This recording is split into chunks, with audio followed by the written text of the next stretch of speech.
আজকে সংবিধান সম্পর্কে আলোচনা করব। তো আমরা ভারতীয় সংবিধানের মধ্যে বসবাস করি। তো ভারতীয় সংবিধান কিন্তু লিখিত। তাহলে এই যে সংবিধান, অর্থাৎ ভারতে আমরা যেহেতু ভারতবর্ষে বসবাস করি, তাই আমাদের ভারতীয় সংবিধান হলো লিখিত। এই সংবিধানকে আমরা বলি সার্বভৌম, সমাজতান্ত্রিক, ধর্মনিরপেক্ষ, গণতান্ত্রিক এবং সাধারণতন্ত্র। আর এই সংবিধানের কেন্দ্রীয় শাসন বিভাগ হিসাবে তার যদি গঠনটা আমরা আলোচনা করি, তাহলে আমরা দেখতে পাব যে কেন্দ্রীয় শাসন বিভাগের প্রথমে থাকেন রাষ্ট্রপতি, তারপরে থাকেন উপরাষ্ট্রপতি, তারপরে হচ্ছে প্রধানমন্ত্রী। অর্থাৎ কেন্দ্রীয় শাসন বিভাগের গঠন হিসাবে যদি বলি, তাহলে আমরা গঠনটাকে তিনটে ভাগে যদি ভাগ করি, তাহলে প্রথমে থাকছে রাষ্ট্রপতি। কিন্তু এই রাষ্ট্রপতি হলেন নিয়মতান্ত্রিক পরিচালক। আর তারপরে হচ্ছে উপরাষ্ট্রপতি থাকেন, আর তারপরে থাকেন প্রধানমন্ত্রী। এই যে তৃতীয় নাম্বারে যখন প্রধানমন্ত্রী থাকছেন, তিনি কিন্তু রাষ্ট্রের প্রকৃত পরিচালক। অর্থাৎ এই তিনটে গঠনের ক্ষেত্রে কিন্তু আমরা এই তিনটে ভাগে কিন্তু আমরা ভাগ করতে পারি, রাষ্ট্রপতি, উপরাষ্ট্রপতি, প্রধানমন্ত্রী। এইবারে আসি কেন্দ্রীয় আইন বিভাগ যদি বলি, তাহলে কেন্দ্রীয় আইন বিভাগের মধ্যে আমরা পাবো রাষ্ট্রপতিকে, আর এদিকে পাবো কেন্দ্রীয় আইনসভা। এবার এই কেন্দ্রীয় আইনসভা কি না, কেন্দ্রীয় আইনসভাকে আমরা বলবো সংসদ বা পার্লিয়ামেন্ট।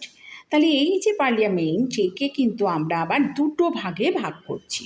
সেটা হচ্ছে রাজ্যসভা আর হচ্ছে লোকসভা। রাজ্যসভাকে বলা হচ্ছে উচ্চকক্ষ, আর লোকসভাকে বলা হচ্ছে নিম্নকক্ষ।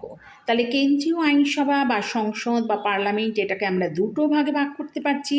একদিকে হচ্ছে উচ্চকক্ষ হচ্ছে রাজ্যসভা, আর নিম্নকক্ষ হচ্ছে লোকসভা। তাহলে এই দুটো ভাগে কিন্তু আমরা ভাগ করতে পারলাম। আচ্ছা, তাহলে এই কেন্দ্রীয় আইনসভার একদিকে থাকছে রাষ্ট্রপতি, আর একদিকে থাকছে পার্লামেন্টের রাজ্যসভা, লোকসভা। এবারে আসি রাজ্যের শাসন বিভাগ হিসাবে। রাজ্যের শাসন বিভাগ হিসাবে থাকছে, একদিকে থাকছে রাজ্যপাল, আর একদিকে থাকছেন মুখ্যমন্ত্রী। রাজ্যপাল হচ্ছে রাজ্যের নিয়মতান্ত্রিক শাসক, আর মুখ্যমন্ত্রী হচ্ছেন রাজ্যের প্রকৃত পরিচালক। তাহলে রাজ্যের শাসন বিভাগকে দুটো ভাগে ভাগ করলাম।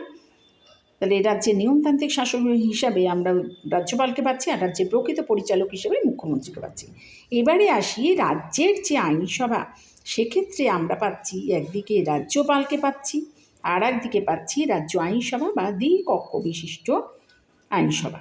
তাহলে এই যে রাজ্যের আইনসভাকে দুটো ভাগে, রাজ্যপাল আর রাজ্য আইনসভা হিসেবে, এইভাবেই কিন্তু আমরা এই যে এর গঠনটা, অর্থাৎ সংবিধানের গঠন হিসাবে আমরা এটাকে আলোচনা করলাম।